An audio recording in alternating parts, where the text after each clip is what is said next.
الحمد لله رب العالمين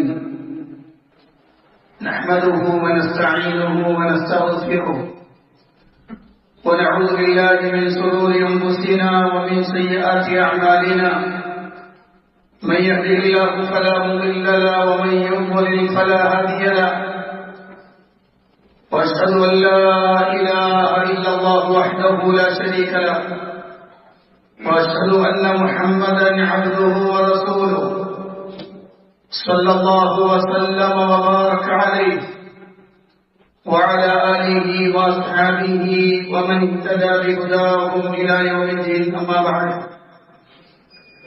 فإن أصدق الحديث كتاب الله وخير الهدي هدي محمد صلى الله عليه وسلم وشر الأمور محدثاتها وكل محدثة بدعة وكل بدعة ضلالة وكل ضلالة في النار فقد قال الله سبحانه وتعالى في محكم التنزيل أعوذ بالله من الشيطان الرجيم يا أيها الناس اتقوا ربكم الذي خلقكم من نفس واحدة وخلق منها زوجها وبث منهما رجالا كثيرا ونساء واتقوا الله الذي تساءلون به والأرحام إن الله كان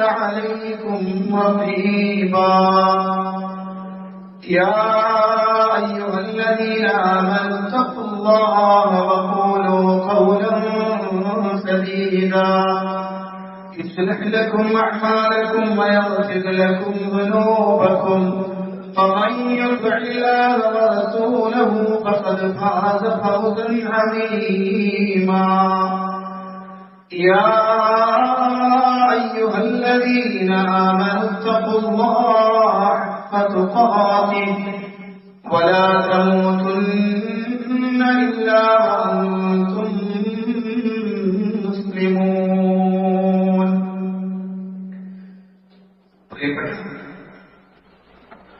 സഹോദരന്മാരെ സഹോദരിമാരെ, പ്രപഞ്ചനാഥനായ അല്ലാഹുവിന്റെ കൽപ്പന നിർദ്ദേശങ്ങൾ ജീവിതത്തിന്റെ വികല മേഖലകളിലും സൂക്ഷിക്കണമെന്ന് എന്നോടൊന്നുപോലെ നിങ്ങൾ ഓരോരുത്തരോടും അതറിയിക്കുന്ന പ്രാധാന്യത്തിൽ ഗൗരവത്തിൽ ഉണർത്തുകയും പ്രവാചകൻ സല്ലല്ലാഹു അലൈഹി വസല്ലമയുടെ വളരെ പ്രധാനപ്പെട്ട ഒരു ഹദീസിനെ കുറിച്ചാണ് നമ്മൾ സംസാരിച്ചുകൊണ്ടിരിക്കുന്നത്. ആ ഹദീസിന്റെ ആദ്യ ഭാഗമാണ് കഴിഞ്ഞ ഖുത്ബയിൽ നമ്മൾ മനസ്സിലാക്കിയിട്ടുള്ളത്. സലാത്തുൻ മുഹ്ലികാത്തുൻ സലാത്തുൻ മുൻജിയാത്തുൻ സലാത്തുൻ കഫാറാത്തുൻ വസലാത്തുൻ ദറജാത്ത്. മൂന്ന് കാര്യങ്ങൾ നശിപ്പിച്ചു കളയുന്നതാണ്, മൂന്ന് കാര്യങ്ങൾ രക്ഷപ്പെടുത്തുന്നതാണ്, മൂന്ന് കാര്യങ്ങൾ പ്രായശ്ചിത്തങ്ങളാണ്, മൂന്ന് കാര്യങ്ങൾ പദവികളാണ്. അതിൽ ആദ്യത്തെ മൂന്ന് കാര്യങ്ങൾ, നശിപ്പിച്ചു കളയുന്ന മൂന്ന് കാര്യങ്ങളെ കുറിച്ച് നമ്മൾ കഴിഞ്ഞ കുത്തുകയിൽ സൂചിപ്പിച്ചിട്ടുണ്ട്. ഇന്ന് അതിന്റെ രണ്ടാമത്തെ ഭാഗമായി സലാത്തുൻ മുൻജിയാത്തുൻ, രക്ഷപ്പെടുത്തുന്ന മൂന്ന് കാര്യങ്ങൾ ഏതൊക്കെയാണ്? അല്ലാഹുവിന്റെ പ്രവാചകൻ സല്ലല്ലാഹു അലൈഹി വസല്ലം പറഞ്ഞ രക്ഷപ്പെടുത്തുന്ന മൂന്ന് കാര്യങ്ങൾ. ഒന്ന് അൽ അദ്ലു ഫിൽ ഗളബി വൽ റിളാ, ദേഷ്യമുണ്ടാകുമ്പോഴും തൃപ്തകരമായ അവസ്ഥയിലും രണ്ട് സന്ദർഭങ്ങളിലും നീതിയോടുകൂടി പ്രവർത്തിക്കുക. രണ്ട് വൽ ഖസ്ദു ഫിൽ ഫഖ്രി വൽ ഗിനാ, ദാരിദ്ര്യമുള്ളപ്പോഴും ധന്യതയുള്ളപ്പോഴും മധ്യമ നിലപാട് സ്വീകരിക്കുക. മൂന്ന് വഖശിയത്തുല്ലാഹി ഫിസ്സിർരി വൽ അലാനിയ, രഹസ്യത്തിലും പരസ്യത്തിലും അള്ളാഹുവിനെ ഭയപ്പെടുക. ഈ 3 കാര്യങ്ങളാണ് ഇന്ന് നമ്മൾ സംസാരിക്കുന്നത്. അതിൽ ഒന്നാമത്തെ ഭാഗം, ഒന്നാമത്തെ വാചകം അല്ലാഹുവിന്റെ പ്രവാചകൻ സല്ലല്ലാഹു അലൈഹി വസല്ലം പറഞ്ഞത് നീതി ഉണ്ടാവുക എന്ന്. അൽ-അദ്ലു ഫിൽ ഗദബി വൽ-റിളാ. കോപാകുലനായിരിക്കുന്ന സന്ദർഭത്തിലും മറ്റൊരാളോട് തൃപ്തികരമായി ജീവിക്കുന്നവസ്ഥയിലും 2 സന്ദർഭങ്ങളിലും നീതി പാലിക്കണം. ആ വിഷയം വിശദീകരിക്കുന്നതിന് മുമ്പ് അല്ലാഹുവിന്റെ റസൂൽ സല്ലല്ലാഹു അലൈഹി വസല്ലമയുടെ പ്രാർത്ഥനയുണ്ട്. നമ്മളെല്ലാവരും പ്രാർത്ഥിക്കേണ്ടുന്ന പ്രാർത്ഥന. നബി സല്ലല്ലാഹു അലൈഹി വസല്ലം പ്രാർത്ഥിക്കും, അല്ലാഹുമ്മ ഇന്നി അസ്അലുക ഖശ്യതക ഫിസ്സിർരി വൽ അലാനിയ വഅസ്അലുക കലിമത്തൽ ഹഖ് ഫിൽ ഗദബി വൽ റിളാ വഅസ്അലുക അൽ ഖസ്ദ ഫിൽ ഫഖ്രി വൽ ഗിനാ. ഈ 3 കാര്യങ്ങൾ ചേർത്ത് വെച്ചുകൊണ്ട് നബി സല്ലല്ലാഹു അലൈഹി വസല്ലം ദുആ. ആ ദുആ നമ്മൾ നമ്മുടെ ജീവിതത്തിൽ കൊണ്ടുവരേണ്ടതാണ്. എന്താണ് ഗളബിലും റിളയിലും തൃപ്തികരമായ സന്ദർഭത്തിലും ദേഷ്യമുണ്ടാകുന്ന കോപമുണ്ടാകുന്ന സന്ദർഭത്തിലും നീതിയോടെ നിലനിൽക്കണമെന്ന് പറഞ്ഞാൽ എന്താണ് ഉദ്ദേശിക്കുന്നത്? നമുക്ക് ഏവർക്കും അറിയുന്ന ഒരു കാര്യമാണ്, ഈ ലോകത്തെ അല്ലാഹു നിശ്ചയിച്ചിട്ടുള്ളതും ഈ ലോകത്തെ അല്ലാഹു സംവിധാനിച്ചിട്ടുള്ളതും ഇവിടെ വേദഗ്രന്ഥങ്ങൾ അവതരിപ്പിച്ചിട്ടുള്ളതും പ്രവാചകന്മാരെ ഇറക്കിയിട്ടുള്ളതുമെല്ലാം മനുഷ്യർക്കിടയിൽ നീതിപാലനം കൃത്യമായി നടക്കണം എന്നതാണ് വിഷയം. ഒരു മനുഷ്യനെ സംബന്ധിച്ചിടത്തോളം 2 സന്ദർഭങ്ങളിലും അവനെ മെയിൻറ്റെയിൻ ചെയ്യാൻ കഴിഞ്ഞാൽ, 2 സന്ദർഭങ്ങളിലും ബാലൻസ്ഡായിട്ടാണ് ഒരു മനുഷ്യൻ നിൽക്കുന്നതെങ്കിൽ അയാളാണ് ഏറ്റവും നല്ല മനുഷ്യനെന്നാണ്. സംതൃപ്തമാകുന്നവർ, അഥവാ തനിക്ക് തൃപ്തികരമായി തോന്നുമ്പോഴെല്ലാം ചായുകയും തനിക്ക് ദേഷ്യം വരുമ്പോഴെല്ലാം വിദ്വേഷത്തോടുകൂടി പെരുമാറുകയും ചെയ്യുക എന്ന സമീപനത്തിൽ വിശ്വാസം യോജിച്ചതല്ല. ഏത് സന്ദർഭത്തിലും വിശ്വാസി തന്റെ ശരീരത്തെ നീതിക്കു വേണ്ടി നിലനിർത്തുക എന്നതാണ് ഏറ്റവും പ്രധാനപ്പെട്ട വിഷയം. അല്ലാഹുവിന്റെ പ്രവാചകൻ സല്ലല്ലാഹു അലൈഹി വസല്ലം പറഞ്ഞൊരു വാചകമുണ്ട്, ലൈസ ശദീദു ബിസ്സുറഅ ഇന്നമ ശദീദു അല്ലദീ യംലികു നഫ്സഹു ഇൻദൽ ഗദബ്. ലൈസ ശദീദു ബിസ്സുറഅ. തന്നോട് മൽപ്പിടുത്തത്തിന് വരുന്ന ഒരുത്തനെ നൊടിയിട കൊണ്ട് അടിച്ച് താഴെയിടുന്നവൻ അല്ല ശക്തൻ. ഇന്നമ ശദീദു അല്ലദീ യംലികു നഫ്സഹു ഇൻദൽ ഗദബ്.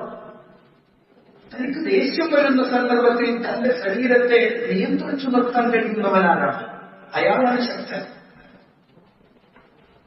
അയാളാണ് ഏറ്റവും നല്ല ശക്തിയുള്ള മനുഷ്യൻ. ഒരു വിശ്വാസിയെ സംബന്ധിച്ചിടത്തോളം അയാൾക്ക് അയാളുടെ നഫ്സിനെ കൺട്രോൾ ചെയ്യാൻ കഴിയുമെന്നാണ്. എല്ലാ സന്ദർഭത്തിലും ചിലപ്പോൾ നടന്നുകൊണ്ടിരിക്കുന്നില്ല. കൺട്രോളിൽ പോയാൽ തിരിച്ചു കൊണ്ടുവരാൻ അയാൾക്ക് കഴിയുമെന്നതാണ്. ഏത് സന്ദർഭത്തിലും ബാലൻസ്ഡായിട്ട് നിൽക്കാൻ കഴിയണം എന്നതാണ് അല്ലാഹുവിന്റെ പ്രവാചകൻ സല്ലല്ലാഹു അലൈഹി വസല്ലം പഠിപ്പിക്കുന്നത്. പരിശുദ്ധ ഖുർആൻ അല്ലാഹു പറയാം, ഇന്നല്ലാഹ യഅ്മുറു ബിൽ അദ്ലി വൽ ഇഹ്സാൻ വഇതാഇ ദിൽ ഖുർബാ വൽ യതീമ വൽ മസാകിൻ ഇലാ ആഖിറിൽ ആയ. അല്ലാഹുവിന്റെ ഖുർആൻ പറയും, ഇന്നല്ലാഹ യഅ്മുറു, അല്ലാഹു കൽപ്പിക്കുകയാണ്, ബിൽ അദ്ലി, നീതി കൊണ്ട് കൽപ്പിക്കുകയാണ്, വൽ ഇഹ്സാൻ, നന്മ കൊണ്ടും കൽപ്പിക്കുകയാണ്. അല്ലാഹു നമ്മളോട് കൽപ്പിച്ചതാണ് നിങ്ങൾ നീതിയോടുകൂടി നിലനിർത്തണം എന്ന്. ഒരു സ്ഥലത്തും അനീതി ഉണ്ടാവരുത്. അത് അല്ലാഹുവിന്റെ ഖുർആൻ വളരെ ശക്തമായി പഠിപ്പിക്കുന്ന ഒരു കാര്യമാണ്. മറ്റൊരായത്തിൽ കാണാം, യാ അയ്യുഹല്ലദീന ആമനൂ കൂനൂ ഖവ്വാമീന ബിൽ ഖിസ്തി ശുഹദാഅ ലില്ലാഹ്. യാ അയ്യുഹല്ലദീന ആമനൂ, സത്യവിശ്വാസികളെ. പരിശുദ്ധ ഖുർആന്റെ 4-ാം അധ്യായം സൂറത്തുൽ നിസായിലെ വാക്യമാണ്, യാ അയ്യുഹല്ലദീന ആമനൂ, സത്യവിശ്വാസികളെ, വിശ്വസിച്ചവരെ, കൂനൂ ഖവ്വാമീന ബിൽ ഖിസ്തി ശുഹദാഅ ലില്ലാഹ്, നിങ്ങൾ അല്ലാഹുവിന് വേണ്ടി സാക്ഷികളായ നിലയിൽ നീതിമുറയെ നിലനിർത്തി പോരുന്നവരായിരുന്നു. നിങ്ങൾ അല്ലാഹുവിന് വേണ്ടി നിലകൊള്ളുന്നവരാവണം.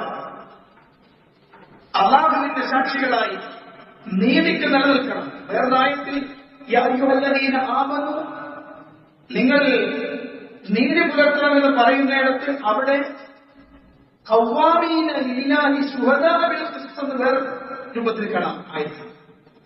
ഇവിടെ ഖവ്വാമീന ബിൽ ഖിസ്ത് ശുഹദാ ലില്ലാഹി എന്നത് അവിടെ ഖവ്വാമീന പിന്നെ ഖവ്വാമീന ലില്ലാഹി ശുഹദാ ബിൽ ഖിസ്ത് എന്ന് പറഞ്ഞു തന്നെ ആയത് അങ്ങോട്ട് ഇങ്ങോട്ട് പറഞ്ഞത് കാണാം. അതിന്റെ അർത്ഥം നിങ്ങളെ സംബന്ധിച്ചിടത്തോളം നിങ്ങൾ അല്ലാഹുവിന്റെ ആളുകളായി നിലനിൽക്കുമ്പോൾ തന്നെ നിങ്ങൾ നീതിയുടെ ആളുകൾ കൂടിയാവണം എന്ന കൽപ്പനയാണ്. നീതിയുടെ വാചകം പറഞ്ഞ് അവസാനിപ്പിച്ചപ്പോൾ ഖുർആൻ പറഞ്ഞ വർത്തമാനം വലൗ അലാ അൻഫുസികും അവിൽ വാലിദൈനി വൽ അഖറബീൻ.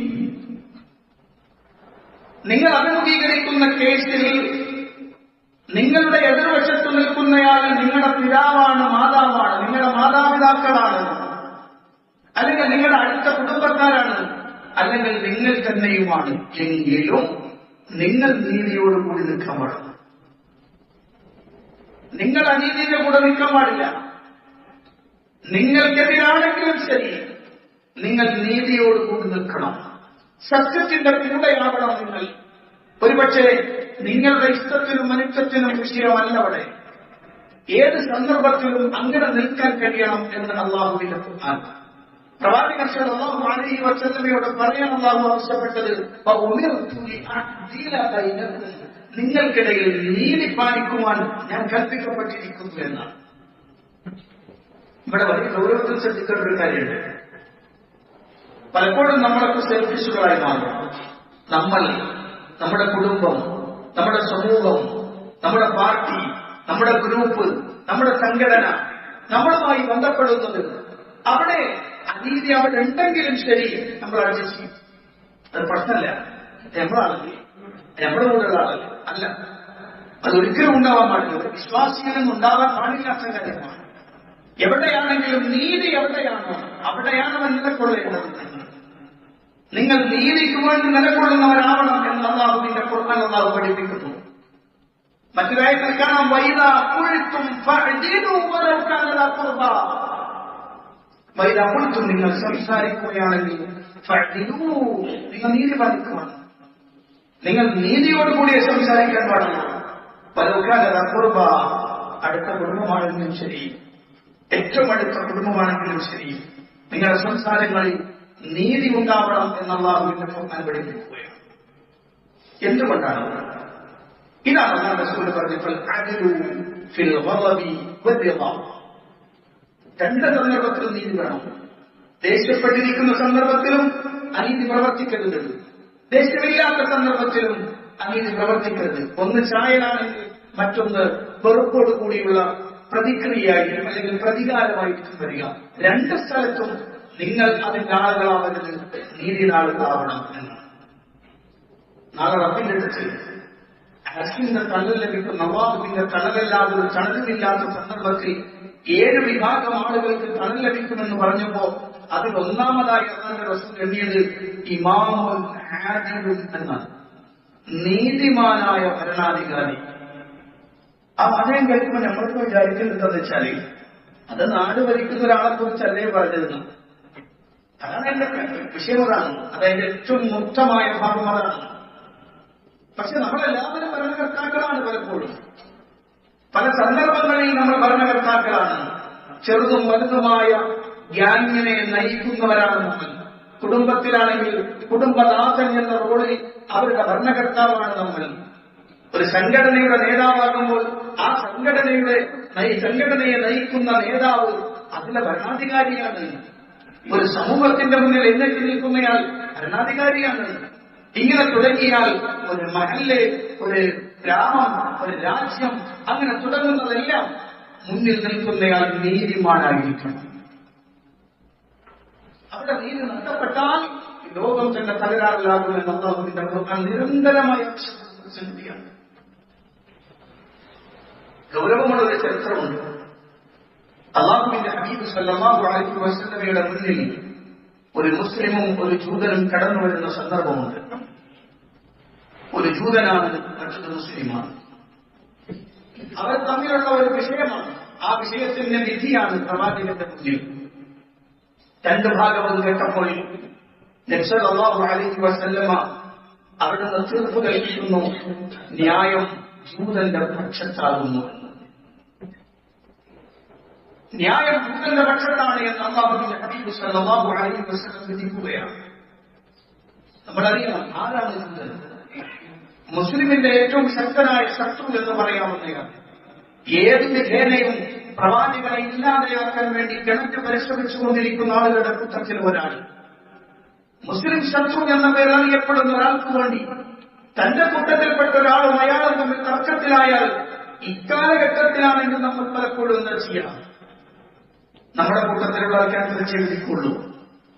എന്നാൽ അല്ലാഹുവിന്റെ ഹബീബ് സല്ലല്ലാഹു അലൈഹി വസല്ലം നീതിയുടെ കാവലാളായി എന്ന പ്രവാചകൻ, ആ പ്രവാചകൻ ജൂതൻ അനുകൂലമായിട്ടാണ് വിധിച്ചത്. നബി സല്ലല്ലാഹു അലൈഹി വസല്ലമയുടെ സുസ്മരണയും കൃത്യമായിരുന്നുവെന്നാണ്. ഒരിക്കൽ രണ്ട് സ്വഹാബിമാർ വന്നു പ്രവാചകന്റെ മുന്നിൽ. രണ്ടുപേരും തർക്കിക്കുകയാണ് ഒരു പ്രോപ്പർട്ടിയെ കുറിച്ച്, ഒരു ചെറിയ സ്ഥലത്തെക്കുറിച്ച്. രണ്ടുപേർക്കും തർക്കമാണ്. ഒരാൾ പറഞ്ഞു നബിയെ അതെന്റേതാണ്, മറ്റേയാൾ പറഞ്ഞു അതെന്റേതാണ്. പക്ഷെ അല്ലാഹുവിന്റെ റസൂൽ സല്ലല്ലാഹു അലൈഹി വസല്ലം പറഞ്ഞൊരു വാക്കുണ്ട്, നിങ്ങൾ രണ്ടുപേരും സംസാരിക്കുമ്പോൾ നിങ്ങളുടെ കൂട്ടത്തിൽ വാചാരമായി തന്റെ വിഷയം അവതരിപ്പിക്കാൻ കഴിയുന്ന ആൾക്ക് അനുകൂലമായി ഞാൻ ചിലപ്പോൾ വിധിച്ചൊന്നു വരാം. ആ വിധി അനീതിയാണെങ്കിൽ, ആ വിധി അന്യായമാണെങ്കിൽ അയാൾ എന്റെ അടുത്ത് വാങ്ങിക്കൊണ്ടു പോകുന്നത് നരകത്തിന്റെ ഒരു തുണ്ടായിരിക്കുമെന്ന് കേട്ടോ. ഹബീബ് സല്ലല്ലാഹു അലൈഹി വസല്ലമയുടെ വാക്ക് കേട്ട് രണ്ടുപേരും ചുറ്റിപ്പോയി. അവിടെ വെച്ച് തന്നെ പറഞ്ഞ നബിയെ അത് എന്റേതല്ലായിരിക്കാം, അയാളതായിരിക്കാം, അങ്ങനെ കുറിച്ചേക്ക്. മറ്റാൾ പറഞ്ഞ നബി എനിക്ക് വേണ്ട, അത് അവന്റെ ആയിരിക്കും, അങ്ങനെ കുറിച്ചേക്ക്. ഇതാണ് ശരിക്കും പറഞ്ഞാൽ ബാലൻസ് എന്ന് പറയുന്നത്. ഇതാണ് വിശ്വാസത്തിലുണ്ടാവേണ്ടത്. ഏറ്റവും കൃത്യമായി എവിടെയാണ് തല പോയാലും ശരി ഞാൻ നീതിയുടെ പക്ഷത്തിൽ ഉണ്ടാവുന്നു. എന്ത് പ്രശ്നമുണ്ടെങ്കിലും ആ പറഞ്ഞതിൽ നീതി ഇവിടെയാണ്, ഞാനൊരു പക്ഷെ നിങ്ങളുടെ കൂടെ ആവാം, പക്ഷെ പറഞ്ഞ നീതി ഇവിടെയാണ്, അതിനപ്പുറത്തേക്ക് നിൽക്കാൻ എനിക്ക് കഴിയില്ല എന്ന് പറയാനുള്ള ചങ്കൂറ്റം ഉണ്ടായാൽ നിനക്കാണ് രക്ഷ എന്നാണ് അല്ലാഹുവിന്റെ ഹബീബ് സല്ലല്ലാഹു അലൈഹി വസല്ലം പറഞ്ഞത്. അൽ അദ്ലു ഫിൽ ഗളബി വൽറിള, തൃപ്തിയിലും ദേശത്തിലുമൊക്കെ നീതിയിൽ പ്രവർത്തിക്കുക എന്ന് അല്ലാഹുവിന്റെ ഹബീബ് സല്ലല്ലാഹു അലൈഹി വസല്ലം പഠിപ്പിക്കുകയാണ്. മാത്രമല്ല അല്ലാഹു റബ്ബിന്റെ അടുത്തെത്തുമ്പോൾ ഇന്നൽ മുഖ്സിതീന ഇൻദല്ലാഹി അലാ മനാഖിറ മിൻ നൂരി അൻ യമീനി റഹ്മാനി അസ്സ വജല്ല, അല്ലാഹുവിന്റെ വലതുഭാഗത്ത്, അല്ലാഹുവിന്റെ യമീൻ വലതുഭാഗത്ത് നാളെ ഖിയാമത്ത് നാളെ അർശിന്റെ അടുത്ത്, അവിടെ അല്ലാഹുവിന്റെ അടുത്ത് പ്രകാശ ഗോപുരത്തിലായിരിക്കും നീതിമാന്മാരുടെ സ്ഥാനം എന്ന് അല്ലാഹുവിന്റെ പ്രവാചകൻ സല്ലല്ലാഹു അലൈഹി വസല്ലം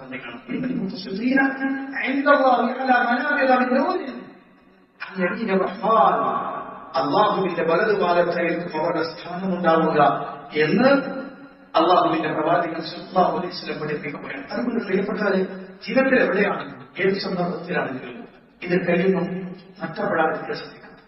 അത് ആൾക്കാരെതിരാണെങ്കിലും ശരി. പക്ഷെ വാപ്പയായിരിക്കും അനീതിയുടെ ആള്, എനിക്ക് കൂട്ടു നിൽക്കാൻ പറ്റുന്ന ഉമ്മ, ചിലപ്പോ ഉമ്മയായിരിക്കും എനിക്ക് കൂട്ടു നിൽക്കാൻ പറ്റുന്ന ഉമ്മ, ആരാണെങ്കിലും ശരി.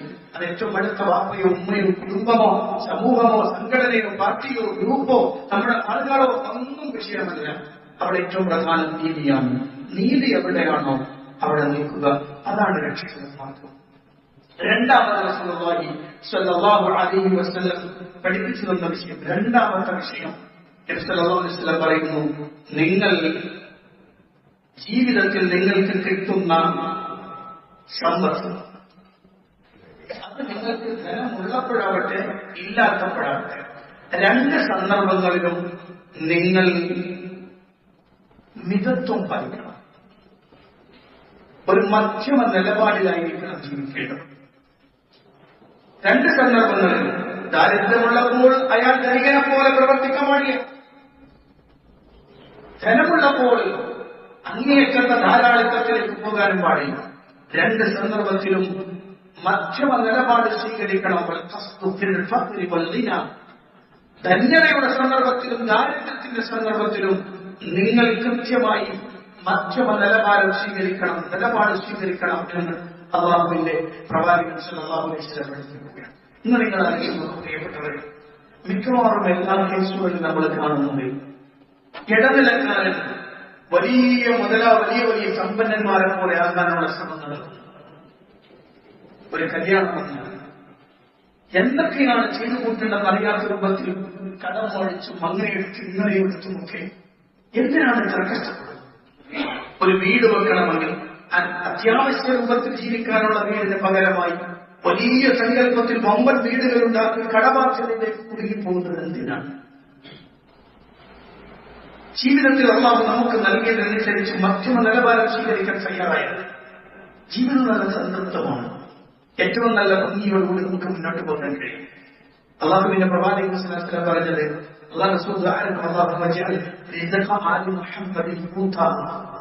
അള്ളാഹുവേ മുഹമ്മദിന്റെ കുടുംബത്തിന് അന്നുള്ള ഭക്ഷണം ഏർപ്പെടുത്തി തരണേയെന്ന പ്രയോഗമാണ്.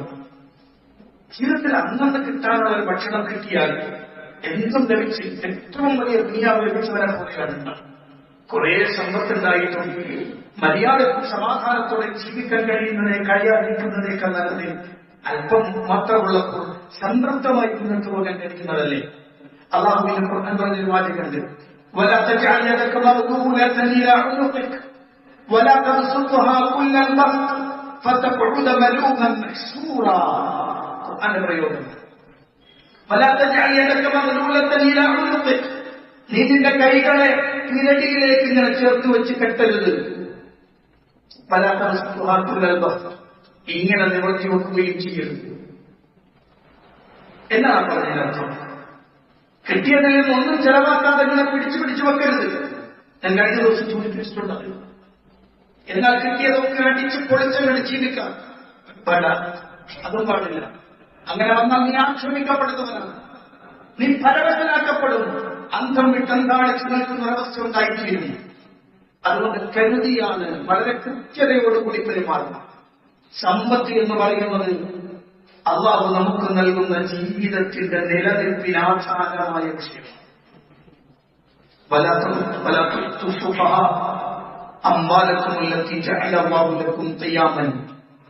നിങ്ങളുടെ ജീവിത നിലനിൽപ്പിന് ആധാരമായി അള്ളാഹു നൽകിയ സമ്പത്ത് അത് ചെലവഴിക്കാൻ കഴിയാത്ത വ്യക്തികളുടെ കയ്യിൽ ഏൽപ്പിച്ചു കൊടുക്കരുത് എന്ന് അള്ളാഹുവിന്റെ ഖുർആന്റെ പ്രയോഗമാണ്. കിട്ടുന്ന സമ്പത്ത് അത് കരുതലോടെ പ്രവർത്തിക്കണം. നമ്മളിപ്പോൾ നിരന്തരം കെട്ടുകൊണ്ടിരിക്കുന്നുണ്ട് ധാരാളം ആളുകളുടെ സങ്കടങ്ങളുടെ, പ്രയാസങ്ങളുടെ, നൊമ്പരങ്ങളുടെ കാഴ്ചകൾ. പ്രവാസ ജീവിതം അവസാനിപ്പിച്ച് നാട്ടിലെത്തിയിട്ട് മുന്നോട്ട് പോകാൻ കഴിയാതെ കഷ്ടപ്പെടുന്ന ധാരാളം ആളുകളുണ്ട്. അവരുടെ ഇന്നലകളുണ്ട്. നാട്ടിൽ വന്നിട്ട് അടിച്ചു പൊളിച്ചൊരു കാലം അവർക്ക് കഴിഞ്ഞു പോയിട്ടുണ്ട്. അവരുണ്ടാക്കി വെച്ചിട്ടുണ്ട് വലിയ ഗോപുരങ്ങൾ, വലിയ വലിയ മണിസൗധങ്ങൾ പോലെയുള്ള വലിയ കോൺക്രീറ്റ് കെട്ടിടങ്ങൾ അവരുണ്ടാക്കിയിട്ടുണ്ട്. ഒരു ഉപകാരവുമില്ലാതെ ആവശ്യത്തിലധികം മുറികളുണ്ടാക്കി തുറക്കാൻ പോലും കഴിയാതെ അടച്ചിട്ടിരിക്കുന്ന ധാരാളം മുറികളുള്ള വീടിന്റെ ഉടമകളുണ്ട്. ഒരുപക്ഷെ ഉണ്ടാക്കിയതിനു ശേഷം ഇതുവരെ അങ്ങോട്ട് കയറിപ്പോയിട്ടില്ലാത്ത ആളുകളും ഉണ്ടാകും. ഉപയോഗിക്കത്തില്ലാത്ത ധാരാളം ഡ്രസ്സുകൾ അടക്കി വെച്ചിട്ടുള്ള ആളുകളുണ്ട്. ഓരോന്നിങ്ങനെ വാങ്ങിക്കൂട്ടി ഈ ഒരു ത്വരയുണ്ടല്ലോ. ശരിക്കും പറഞ്ഞാൽ മധ്യമ നിലവാരം വിട്ടുപോകുന്ന അടിച്ചുപൊളിയുടെ ഒരു കാലം. ഈ കാലം റസൂലുള്ളാഹി പറഞ്ഞൊരു വാചകമുണ്ട്, ഖിയാമത്ത് നാളാകുമ്പോൾ ഇസ്തിഫാദത്തുമാരുണ്ടാകുന്ന ധനം ഒഴുകുന്ന ഒരു കാലം വരുമെന്ന് അല്ലാഹുവിന്റെ ഹബീബ് സല്ലല്ലാഹു അലൈഹി വസല്ലം പറഞ്ഞു. ഏറ്റവും കൂടുതൽ കുഴിമന്തി വിൽക്കുന്ന കടയുടെ പ്രദേശം ഏതാണ്? ഏത് ജില്ലയാണ്? മലപ്പുറം ജില്ലയാണ്. ഏറ്റവും കൂടുതൽ കുഴിമന്തി, ഏറ്റവും കൂടുതൽ കരിഞ്ഞ പൊരിച്ചതും ചവായും മറിച്ച് നോക്കിയാൽ ആയിരക്കണക്കിന് കടകൾ. ചെറിയ ചെറിയ ഗ്രാമങ്ങളിൽ വരെ, ഞാൻ പറയുന്ന കഴിക്കണ്ടായെന്നല്ല, പക്ഷെ എല്ലാത്തിനും ലിമിറ്റ്. ഓരോ ലിമിറ്റിനനുസരിച്ച് മുന്നോട്ട് പോകണം എന്നാണ്. എപ്പോഴും എല്ലാ ദിവസവും ഇങ്ങനെ കടകളിൽ കയറി ഇറങ്ങി എല്ലാ ദിവസവും കടയിൽ തന്നെ, എല്ലാ ദിവസവും കടയിൽ തന്നെ. യഥാർത്ഥത്തിൽ നമുക്ക് കിട്ടിയ ഈ സമ്പത്ത് അള്ളാഹു നമുക്ക് അനുഗ്രഹിച്ച് തന്നതാണ്, നമുക്ക് തന്നതാണ്. അതിങ്ങനെ കൈത്തോടൊന്നും വിട്ട് നശിപ്പിച്ച് കളയരുത്. ധന്യതയുടെ കാലത്തും ദാരിദ്ര്യത്തിന്റെ കാലത്തും മധ്യമ നിലപാട് സ്വീകരിക്കും. ഒരുപക്ഷെ പഴയ ആളുകളോട്, പഴയ ആളുകളൊക്കെ പറഞ്ഞ ചിലപ്പോൾ ചെറുപ്പക്കാർക്ക് ചില പ്രതീക്ഷകൾ മുമ്പ് കാലത്ത് അനുഭവിച്ചിരുന്ന പട്ടിണിയുടെയും പ്രയാസത്തിന്റെയും ഘട്ടങ്ങളെ കുറിച്ച് പറഞ്ഞാൽ ഒരുപക്ഷെ ഇന്നത്തെ ചെറുപ്പക്കാർ പറയും വിട് ഇന്നത്തെ കാലത്ത് എന്തൊക്കെ നടന്നു അത് പറഞ്ഞിട്ട് ഇപ്പൊ അടക്കാം എന്ന് ചോദിക്കും. ദാരിദ്ര്യം എന്തെന്നറിയാത്തൊരു കാലഘട്ടത്തിലാകുമ്പോഴാണ് എന്തും അടിച്ചു പൊളിക്കാതെ എന്തെങ്കിലും അടിച്ച് തകർന്നു പോവുക എന്നത് മാത്രമായി മാറിയിരിക്കുന്നു. പഴയ വല്ലാത്തൊരു സന്ദർഭം കടന്നു വരാറുണ്ട്. ആ സന്ദർഭത്തിൽ കൈമലർത്തി ജീവിച്ചവന് മറ്റൊരുത്തന്റെ മുന്നിൽ കൈനീട്ടേണ്ടുന്ന ഗതികേടിലേക്ക് എടുത്തെറിയപ്പെടും. അതുകൊണ്ട് തന്നെ സൂക്ഷിക്കണം.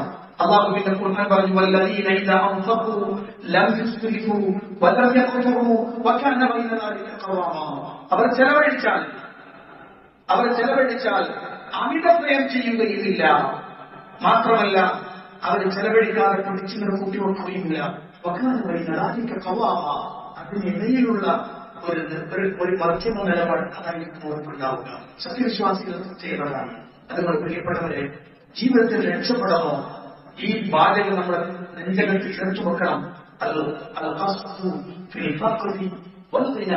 ക്ഷണ്യതയിലും ദാരിദ്ര്യത്തിലും മധ്യമ നിലപാട് സ്വീകരിക്കണമെന്ന ഹബീബ് സല്ലല്ലാഹു അലൈഹി വസല്ലമയുടെ വാക്ക് നെഞ്ചകത്തിൽ ചേർത്തു വെക്കണം. അല്ലാഹുവിലേക്ക്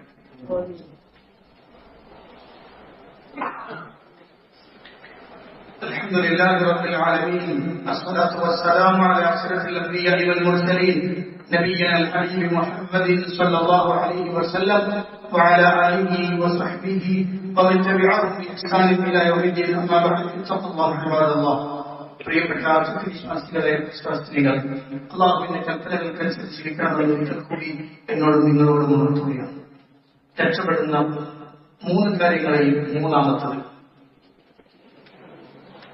അല്ലാഹുവിന്റെ റസൂൽ സല്ലല്ലാഹു അലൈഹി വസല്ലം പറഞ്ഞു, ഖശിയത്തുല്ലാഹി ഫിസ്സിർരി വൽ അലാനിയ. രഹസ്യത്തിലും പരസ്യത്തിലും അല്ലാഹുവിനെ പേടിച്ച് ജീവിക്കുക. അല്ലാഹുവിനെ കുറിച്ചുള്ള ഭയം നമ്മുടെ മനസ്സിലുണ്ടാകുക. ഏത് സന്ദർഭത്തിലും റബ്ബ് നമ്മളെ കാണുന്നുണ്ട്, അറിയുന്നുണ്ട് എന്ന ചിന്ത നമ്മുടെ കുറ്റമായിരുന്നു.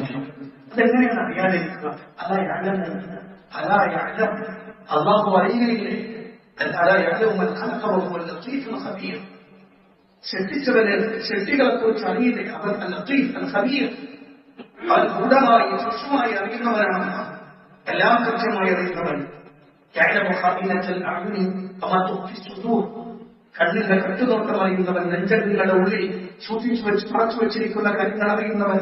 അല്ലാഹുവിന് മാത്രമേ അറിയൂ. ഒരു ശൈഖിനും ഒരു ബീവിക്കും ഒരു ബാബക്കും ഒരാൾക്കും അറിയാനില്ല. അല്ലാഹുവിന് മാത്രമേ അറിയൂ. അല്ലാഹു സുബ്ഹാനഹു വ തആല ആ റബ്ബ് നമ്മളെ കണ്ടുകൊണ്ടിരിക്കുന്നുണ്ട് എന്ന ചിന്ത ജീവിതത്തിലുണ്ടാകും. അത് രഹസ്യമാണെങ്കിലും പരസ്യമാണെങ്കിലും. എന്റെ പ്രിയപ്പെട്ട യുവാക്കൾ, അതുപോലെ തന്നെ കൗമാരപ്രായക്കാർ, ഞാൻ പറയാൻ മക്കളെ, ജീവിതത്തിൽ ഈ ഒരു ശ്രദ്ധ ഉണ്ടാകും. ലുഖ്മാനുൽ ഹക്കീം അദ്ദേഹം തന്റെ മകന് കൊടുത്ത ഉപദേശം സുഹൃത്ത് ലുഖ്മാനിൽ കാണാം. അതിൽ പറയുന്നത് പോലെ, നീ എവിടെയാണെങ്കിലും ശരി, നീ ഒരു പാറക്കുള്ളിലാണെങ്കിലും ശരി, എവിടെയാണെങ്കിലും എവിടെ വെച്ച് ചെയ്താലും റബ്ബത് കൊണ്ടുവരും കേട്ടോ. റബ്ബത് കാണാതിരിക്കില്ല കേട്ടോ.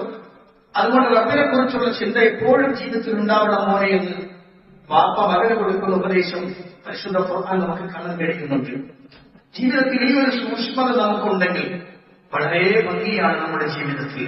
അല്ലാഹുവിന്റെ പ്രവാചകൻ സല്ലല്ലാഹു അലൈഹി വസല്ലം പറഞ്ഞ ഒരു വാചകം, നേരത്തെ നമ്മൾ പറഞ്ഞ പോലെ, അർശിന്റെ താഴെ ലഭിക്കുന്ന 7 ആളുകളിൽ ഓരോരുത്തരെ വേണ്ടിയപ്പോൾ ഒന്ന് റസൂൽ പറഞ്ഞിങ്ങനാണ്,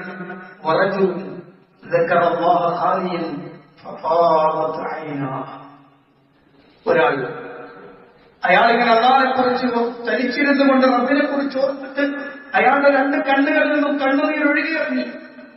കണ്ണുനീരൊഴുകിക്കൊണ്ട് അല്ലാഹുവിനെ കുറിച്ചുള്ള ഓർമ്മയിൽ അങ്ങനെ ജീവിച്ചൊരു മനുഷ്യൻ നാളെ ഒരു തണലുമില്ലാതെ കഷ്ടപ്പെടുന്ന സന്ദർഭത്തിൽ തണൽ അല്ലാഹു നൽകുമെന്ന് നബി സല്ലല്ലാഹു അലൈഹി വസല്ലം പറയും. 2 കണ്ണുകൾ നരകം സ്പർശിക്കുകയില്ല എന്ന് റസൂൽ പറഞ്ഞിട്ടുണ്ട്. പ്രസിദ്ധമായ ഹദീസ്, ഐനാനി ലൻ തമസ്സുഹുമ അന്നാർ, ഐനൻ കല്ലത്ത് മിൻ ഖശിയത്തില്ലാഹ് വഐനൻ വാഖഅത് തഹ്റസു ഫീ സബീലില്ലാഹ്. 2 കണ്ണുകൾ നരകം സ്പർശിക്കില്ല. അതിലൊന്ന് അല്ലാഹുവിനെ കുറിച്ച് പേടിച്ചിട്ട് കരഞ്ഞ കണ്ണാണ്. റബ്ബിനെ കുറിച്ചുള്ള ഓർമ്മ ജീവിതത്തിലുണ്ടാവും. അത് രഹസ്യത്തിലും പരസ്യത്തിലും. പലപ്പോഴും പരസ്യങ്ങളിൽ നമുക്ക് അങ്ങനെ ഉണ്ടാവാം, പക്ഷെ രഹസ്യങ്ങളിൽ പലപ്പോഴും നമുക്ക് നഷ്ടപ്പെട്ടു പോകാറുമുണ്ട്. ജീവിതത്തിൽ ആ ശ്രദ്ധ അപ്പോൾ തന്നെ തിരിച്ചു കൊണ്ടുപോയി. എപ്പോഴെങ്കിലും പിശാച് നമ്മളെ അകറ്റി കൊണ്ടുപോയാൽ, പിശാചിന്റെ ഏതെങ്കിലും ഒരു ദംശനം നമ്മിലേക്ക് വന്നാൽ അപ്പൊ തന്നെ അഅൂദുബില്ലാഹി ശൈത്വാനിർ റജീം എന്ന് പറഞ്ഞുകൊണ്ട് തിരിച്ചു വരണം. അല്ലാഹുവിന്റെ ഖുർആൻ പറഞ്ഞ റബ്ബി അഊദു ബിക മിൻ ഹമസാത്തി ശയാത്തീൻ വഅഊദു ബിക റബ്ബി അൻ യഹ്ദുറൂൻ. അല്ലാഹുവേ, പിശാചിന്റെ ദംശനങ്ങളിൽ നിന്ന്, അതുപോലെയാണ് എന്റെ അടുത്ത് വരുന്നതിൽ നിന്ന് ഞാൻ നിന്നോട് കാവൽ തേടുന്നു എന്ന് പറയണം. പരിശുദ്ധ ഖുർആനിലെ ആയത്തുകളാണ് ഞാൻ പറഞ്ഞു വരുന്നത്. ജീവിതത്തിൽ അള്ളാഹുവിനെ കുറിച്ച് രഹസ്യവും പരസ്യവുമായ സന്ദർഭത്തിൽ അള്ളാഹുവിനെ കുറിച്ച് ഓർമ്മയുണ്ടാവും. അത് അള്ളാഹു കാണുന്നത് അറിയുന്നത് ചിന്തയുണ്ടാവും. വാക്കുകൾ ചേർത്ത് പറയുകയാണ്. മഹാനായ അബ്ദുല്ലാഹി ഇബ്നു ഉമർ റളിയല്ലാഹു അൻഹു, അദ്ദേഹം കൂടെയുള്ള ആളുകളുമായി മദീനയിൽ നിന്ന് മക്കയിലേക്കുള്ള യാത്രയിലാണ്. ഈ യാത്രയിൽ ഇന്നത്തെ പോലെയല്ല, വളരെ പ്രയാസകരമായ യാത്ര. അങ്ങനെ വരുന്ന വഴിയിൽ ഒരു മലഞ്ചെരുവിലൂടെ ഒരാട്ടിടയമാരൻ തന്റെ ആടുകളെയും കൊണ്ട് ഇങ്ങനെ ഇറങ്ങി വരുന്നുണ്ട്. ഇറങ്ങി വരുമ്പോൾ ക്ഷീണിതരായ അവരുടെ വീട്ടിനടുത്തേക്ക് ചെന്നിട്ട് പറഞ്ഞു, മോനെ, എനിക്ക് കുറച്ച് പൈസ തരാൻ, ഒരാടിനെ തരുമോ? ഞങ്ങൾക്ക് അതിന്റെ പാല് കടന്നു പൊളിച്ച് അങ്ങനെ ഞങ്ങൾക്ക് ഭക്ഷണം കഴിച്ച് പോകാനാണ്, ഒരാടിനെ തരുമോ? പൈസ തരാം. അപ്പോൾ ഈ ആട്ടിടയമാരൻ പറയുന്നു, തരാൻ കഴിയില്ല. കാരണം ഇതിനെ നോക്കാനിരിക്കും എന്നോട് കൽപ്പിക്കപ്പെട്ടിട്ടുള്ളൂ, വിൽക്കാൻ എന്നെ യജമാനൻ അനുവദിച്ചിട്ടില്ല, അതുകൊണ്ട് എനിക്ക് തരാൻ പറ്റില്ല. ശ്രദ്ധിക്കണം പ്രിയപ്പെട്ടവരെ. ആ സന്ദർഭത്തിൽ അബ്ദുല്ലാഹി ഇബ്നു ഉമർ റളിയല്ലാഹു അൻഹു ഈ മോനെ ഒന്ന് പരീക്ഷിച്ചു. എന്താണ് പരീക്ഷിച്ചത്? അദ്ദേഹം പറഞ്ഞു, മോനെ, ഇത് ഈ മരുഭൂമിയിൽ, ഈ മലഞ്ചെരുവിൽ ഞാൻ ഇവനും നീയുമല്ലാതെ വേറെ ആരുമില്ല. അതുകൊണ്ട് ഞാൻ നിനക്കൊരു ഉപായം പറഞ്ഞു തരാം. നീ ആടിനെ എനിക്ക് താ, പൈസ ഞാൻ നിനക്ക് തരാം. വൈകുന്നേരം വീട്ടിലെത്തുമ്പോൾ യജമാനൻ ആടിന്റെ എണ്ണം നോക്കുമ്പോൾ ഒരാടിനെ കുറവ് കാണും. അപ്പൊ യജമാനൻ ചോദിക്കും, ആടെവിടെയാണ്? അപ്പൊ നീ പറഞ്ഞാൽ മതി, ആടിനെ ചെന്നായി വിളിച്ചു കൊണ്ടുപോയി. അത് സ്വാഭാവികമാണ്. മരുഭൂമിയിൽ മലഞ്ചെരുവുകളിൽ ആടിനെ ചെന്നായി ആക്രമിച്ചു കൊണ്ടുപോവുക എന്നത് സാധാരണ നടക്കുന്നതാണ്. അപ്പൊ നിനക്കൊരു കുറ്റുണ്ടാവില്ല, നിനക്ക് പൈസ കിട്ടും, എനിക്കൊരാടിനെയും കിട്ടും എന്ന് പറയുന്നു. ഈ 14-15 മാത്രം വയസ്സുള്ള ഒരാട്ടിടയ ബാലൻ അല്പനേരം മിണ്ടാതെ നിന്നിട്ട് അയാൾ ഒരു ശബ്ദമുണ്ടാക്കി. ആ ശബ്ദത്തിൽ അബ്ദുല്ലാഹി ഇബ്നു ഉമർ പൊട്ടിക്കരയുന്നു. ആ കുട്ടി ചോദിച്ചത് ചോദ്യം, ഹേ മനുഷ്യ, നിങ്ങൾ പറഞ്ഞതുപോലെ ഞാൻ ചെയ്താൽ അപ്പൊ അവരുടെ ഈ പണി ഞാൻ എടുക്കുമ്പോ എനിക്ക് പൈസ കിട്ടും, നിങ്ങൾക്കത് ലഭിക്കും. ഞാൻ എന്റെ യജമാനനെ ചതിച്ചത് എന്റെ റബ്ബ് കാണുന്നുണ്ട്. ആ റബ്ബിനെ മാറ്റിയത് ഞാൻ എങ്ങനെയാ ചെയ്യാൻ കഴിയുക? ഞെട്ടിത്തെറിച്ചു പോയി അബ്ദുല്ലാഹി ഇബ്നു ഉമർ. അവിടെ നിന്ന് വാങ്ങിച്ച് കരഞ്ഞുപോയി അബ്ദുല്ലാഹി ഇബ്നു ഉമർ. ആരുമില്ലാത്തൊരു സ്ഥലത്ത് പോലും അള്ളാഹുവിനെ കുറിച്ച് ഓർത്ത് ഭയപ്പെടുന്ന ഒരു ചെറുപ്പക്കാരൻ, ഒരു ചെറിയ കുട്ടികളെ പിടിച്ചുകൊണ്ടുപോയി യജമാനന്റെ അടുത്ത് പറഞ്ഞു, ഈ കുട്ടി എനിക്ക് വേണം. ഇടപെടിട്ടില്ല, നല്ല വേണം, എനിക്ക് വേണം, പൈസ കൊടുത്തു വാങ്ങി. ആ കുട്ടീനെയും കൊണ്ട് തിരിച്ചു പോരുമ്പോ അന്ന് വഴിയിലേക്ക് ഇറങ്ങിയിട്ട് പറഞ്ഞു, എടാ മോനെ, ഏത് സന്ദർഭത്തിലും റബ്ബിനെ സൂക്ഷിച്ച് ജീവിക്കുന്ന പൊന്നുമോനെ, നീ അടിമയല്ല, ഇന്നു മുതൽ നീ സ്വതന്ത്രനാണ്. ഇന്ന് ഞാൻ സ്വതന്ത്രനാക്കിയിരിക്കുകയാണ്. ഇനി നിനക്ക് ഇഷ്ടമുള്ളതുപോലെ നിനക്ക് പോകാം. ആരും നിന്നെ തടഞ്ഞു വെക്കില്ല, ആരും നിന്റെ മേൽ ഉടമസ്ഥാവകാശം പറയില്ല എന്ന് പറഞ്ഞ അബ്ദുല്ലാഹി ഇബ്നു ഉമർ ആ പൊന്നുമോനെ ഒഴിവാക്കി കൊടുക്കുന്നു. നീ ശ്രദ്ധിച്ചു, നമ്മുടെ ജീവിതത്തിലും നമ്മളുടെ സന്ദർഭങ്ങളിലുമൊക്കെ ഇത് വളരെ ഗൗരവത്തിൽ കാണേണ്ടതാണ്. രക്ഷയുടെ 3 മാർഗങ്ങളിൽ ഒന്ന് അതാണ് ഖശ്യത്തുല്ലാഹി ഫിസ്സിർരി വൽ അലാനിയ. രഹസ്യത്തിലും പരസ്യത്തിലും അള്ളാഹുവിനെ ഭയപ്പെടുക എന്നതാണ്. അള്ളാഹു കാത്തുരക്ഷിക്കുമാറാകട്ടെ. അള്ളാഹുവിനെ ജീവിതം ചേർത്ത് വെച്ചുകൊണ്ട് മുന്നോട്ട് പോകണം. ഈ പറഞ്ഞതെല്ലാം വളരെ ചുരുങ്ങിയ സമയം 30-35 മിനിറ്റ് കൊണ്ട് ഇങ്ങനെ പറഞ്ഞു തീർക്കാൻ പറ്റുന്നു. അതിന് വിശാലമായി സംസാരിക്കേണ്ടതാണ്. പക്ഷേ മൊത്തയിൽ വളരെ ചുരുങ്ങിയ രൂപത്തിൽ ചില കാര്യങ്ങൾ ശ്രദ്ധയിൽപ്പെടുത്തുകയാണ്. അതുകൊണ്ട് പ്രിയപ്പെട്ടവരെ കൃത്യമായി മനസ്സിലാക്കണം. നമ്മുടെ ജീവിതത്തിൽ നമ്മൾ കൊണ്ടുവരണം. നമ്മളുമായി ബന്ധപ്പെടുന്നവരുടെ ശ്രദ്ധിക്കണം. അള്ളാഹു അനുഗ്രഹിക്കുമാറാവട്ടെ. നമ്മുടെ പ്രവർത്തനങ്ങൾ സ്വീകരിക്കുകയും അർഹമായ പ്രതിഫലം അനുഗ്രഹിക്കുകയും ചെയ്യുമാറാവട്ടെ. രോഗങ്ങൾ പറയുന്ന ആളുകൾക്ക് അള്ളാഹു രോഗശാന്തി നൽകി അനുഗ്രഹിക്കുമാറാവട്ടെ. നമ്മുടെ സുഹൃത്തിന്റെ കുടുംബത്തിൽപ്പെട്ട പ്രയാസകരമായ രോഗത്തിലാണ്. എല്ലാവരും ദ്വാരക്കണം. അള്ളാഹു രോഗം ശിഖരയും കൊടുക്കുമാറാവട്ടെ. എല്ലാ രോഗങ്ങളും വെക്കുന്നവനും എടുക്കുന്നവനും അള്ളാഹുവാണ്. അള്ളാഹു ശിഫ കൊടുക്കുമാറാവട്ടെ.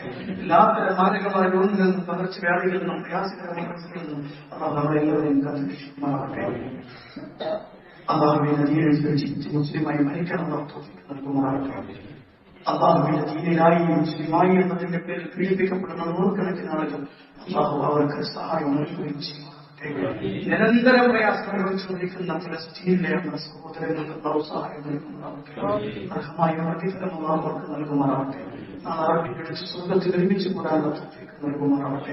അള്ളാഹു والمسلمين والمسلمات الأحياء منهم والأموات إنك مجيب الدعوات وقاضي الحاجات. اللهم اعز الإسلام والمسلمين وأذل الشرك والمشركين. اللهم دمر أعداءنا وأعداء الدين بما شئت وكيف شئت يا ذا الجلال والإكرام. ربنا تقبل منا إنك أنت السميع العليم وتب علينا إنك أنت التواب الرحيم. آمين برحمتك يا أرحم الراحمين والحمد لله رب العالمين.